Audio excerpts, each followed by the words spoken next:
Gabonais, Gabonaises, très chers compatriotes, je suis Franck Joktan. Comme vous pouvez le constater, nous sommes ici à l'ambassade. J'ai des informations que j'aimerais pouvoir partager avec vous. En effet, nous allons avoir une élection législative très bientôt. Et je sais que beaucoup de Gabonais parmi nous se posent la question de savoir comment nous devons nous enrôler et aussi comment nous devons déposer, récupérer d'abord notre dossier de candidature et le déposer. Avec cette vidéo, j'aimerais avoir l'opportunité de m'adresser à vous et de pouvoir clarifier exactement ce qui se passe. Ce que nous savons, c'est que aux États-Unis et dans toute la diaspora, à l'exception de la France et du Canada, les Gabonais aujourd'hui s'enrôlent. En France, ils s'enrôlent seulement à Paris à partir de dimanche dernier. Demain, les Gabonais auront la possibilité, sur tout l'étendue du territoire français, de pouvoir s'enrôler. La même chose probablement pour le Canada.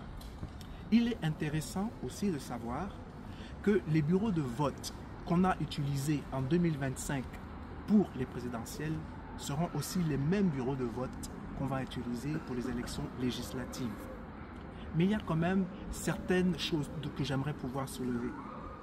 Selon l'article 48, la durée de l'enrôlement doit être de 30 jours, donc du 14 juillet au 12 août. Cependant, nous nous rendons compte que, encore une fois, la diaspora gabonaise est pénalisée parce que pour la majorité d'entre nous, nous ne pourrons le faire que en 8 jours, or que le reste de nos compatriotes peuvent le faire en 30 jours. Parce que ce n'est que maintenant qu'ils auront la possibilité de pouvoir s'enrôler. Non seulement ça, il y a aussi un autre problème qui est très grave, c'est la loi organique numéro 001/2025 du 19 janvier 2025. Là encore, on nous dit que le 27 juillet au 7 août, les Gabonais ont la possibilité de retirer leur dossier et aussi de déposer leur dossier. Tous les Gabonais, normalement, devraient avoir 12 jours pour le faire. Malheureusement, dans la diaspora, nous n'avons que 3 jours. Parce que ce n'est que demain, que dans toute la diaspora, les candidats auront la possibilité de récupérer leur dossier et aussi de remplir leur dossier et de le déposer. Le 7 août, tout est terminé. Ce qui me dérange dans ce processus-là, c'est qu'encore une fois, on a l'impression que la diaspora est pénalisée et qu'elle est brimée.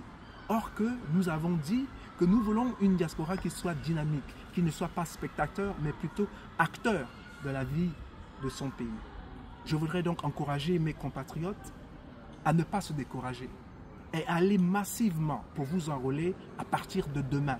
Si vous voulez que votre pays, votre voix puisse se faire entendre, il est nécessaire pour vous de sortir et d'aller vous faire enrôler afin que vous ayez cette possibilité de pouvoir voter. J'aimerais aussi interpeller les autorités de l'Intérieur et leur dire tout simplement qu'il est important qu'il y ait de l'équité. Il n'y a pas de Gabonais de seconde classe. Moi, par exemple, je vis à Bordeaux. Je ne vis pas à Paris. Donc, je serai obligé de quitter mon boulot et de revenir sur Paris. Ça me prendra environ 7 heures de voyage, 7 heures que j'ai perdues pour venir juste récupérer mon dossier, le remplir et le redonner aux autorités gabonaises pour que je puisse être accepté en tant que candidat. Maintenant, je suis en train de penser à mes autres compatriotes qui, eux, par exemple, peuvent être au Canada ou peuvent être dans d'autres régions de la France, beaucoup plus loin de Paris que moi. Comment vont-ils faire en 3 jours pour réunir tous ces dossiers et avoir un dossier complet? Surtout qu'on nous demande dans notre dossier des documents qui doivent venir directement du Gabon. Je parle par exemple du casier judiciaire. Et nous savons tous que cela prend du temps. Je pense sincèrement que le ministère de l'Intérieur devrait réévaluer sa manière de faire en ce qui concerne la diaspora. Je voudrais dire à mes compatriotes de relever le défi. On nous a défiés et nous devons voter massivement un député qui va faire tout pour que les intérêts des Gabonais, partout où ils se trouvent, puissent être protégés et défendus. Comme je vous l'ai dit, Je suis Franck Joktan, candidat à l'élection législative. Merci beaucoup de m'avoir écouté et que Dieu bénisse notre pays. Merci.